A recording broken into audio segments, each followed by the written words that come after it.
Now we move further. कहा जाए कि दो फ्रैक्शंस को आप ऐड करें तो हम क्या करेंगे?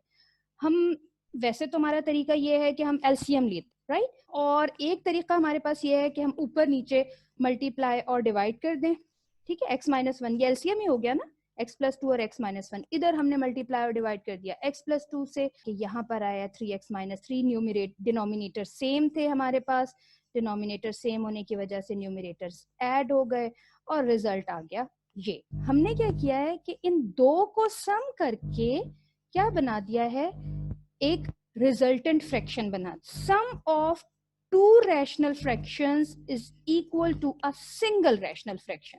रैशनल फ्रैक्शंस तो ये है ना, क्योंकि न्यूमरेटर में भी पोलिनोमियल, डिनोमिनेटर में भी polynomial, numerator polynomial, denominator polynomial, यानी कि आपने दो रैशनल फ्रैक्शंस को सम करके एक सिंगल रैशनल फ्रैक्शन बना दिया, तो इसको हम कहते हैं कि ये हमारी एक रिजल्टेंट फ्रैक्शन है।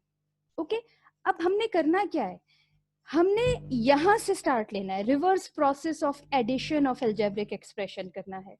When a single rational fraction is decomposed as a sum or difference of two or more fractions, the fractions thus obtained are called as partial fractions। यानी अब partial fractions जो हैं वो reverse order of addition है, addition of algebraic expressions है, ठीक है? कि एक एडिशन में हम दो को जमा करके एक फ्रैक्शन बनाते हैं, और पार्शियल फ्रैक्शंस के लिए पार्शियल का मतलब होता है पार्ट से है, जुजवी, ठीक है? जुज, एक होल के दो हिस्से बना दिए हमने। 8x plus 7 over x plus 2 over x minus 1 था, एक सिंगल रैशनल फ्रैक्शन थी, और उससे हमने दो बना दी, ठीक है? यहां से स्टार्ट लिया और यहां तक पहुंच गए। अब ये प्रोसेस तो एडिशन वाला बहुत आसान होता है कि स्टार्ट से यहां तक आना तो बहुत आसान है, हमें सारे मेथड्स आते हैं। प्रॉब्लम इज कि हम यहां से स्टार्ट लेके एंड तक कैसे पहुंचेंगे, उसके लिए हमारे पास ये पूरा चैप्टर है, और उसके लिए आपको याद भी होगा कि हमारे पास 4 केसेस हैं जिनको जहन में रखते हुए हम पार्शियल फ्रैक्शंस को बनाते हैं। सबसे पहले हम देख लेते हैं यहाँ पे दो मिस्टेक्स, हम एक है पार्शियल फ्रैक्शन रेजोल्यूशन और एक है partial fraction. The decomposition of a single rational fraction as a sum of two or more single rational fractions is called partial fraction।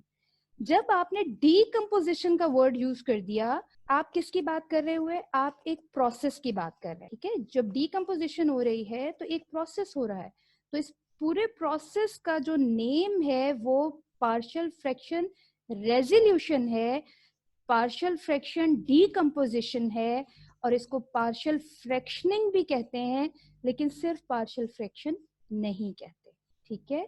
यानी कि ये प्रोसेस का नेम है कि एक सिंगल रैशनल फ्रैक्शन को डीकम्पोज कर दिया जाए एज अ सम और डिफरेंस ऑफ टू और मोर सिंगल फ्रैक्शन। अब पार्शियल फ्रैक्शंस क्या है कि when a single rational fraction is decomposed as a sum of two or more fractions, the fractions thus obtained, यानी कि अब जो fractions हमें मिलेंगी वो partial fractions कहलाएंगी।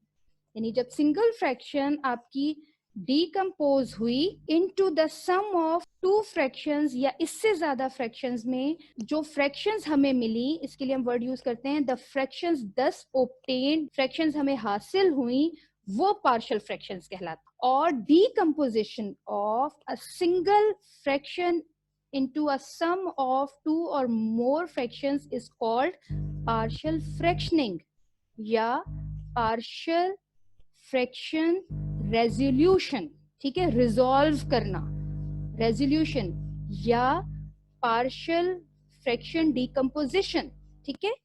इसको डीकम्पोजिशन भी कहते हैं, डीकम्पोज कर देना, इसको खोल के लिख देना, एक से दो या तीन हिस्से बना दे कि x plus 14 over x minus 4 x plus 2 equals to this, कि हमने कहा जब इसे पार्शियल फ्रैक्शंस बनाते हैं तो 3 over x plus 4 plus minus 2 over x plus 2।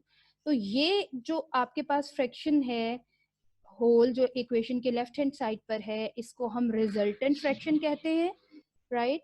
और ये जो दोनों हमें मिली हैं ये इसकी पार्शियल फ्रैक्शन कहलाती हैं, और ये जो पार्शियल फ्रैक्शंस हैं ये डीकम्पोजिशंस हैं इस सिंगल रैशनल फ्रैक्शन की, ठीक है।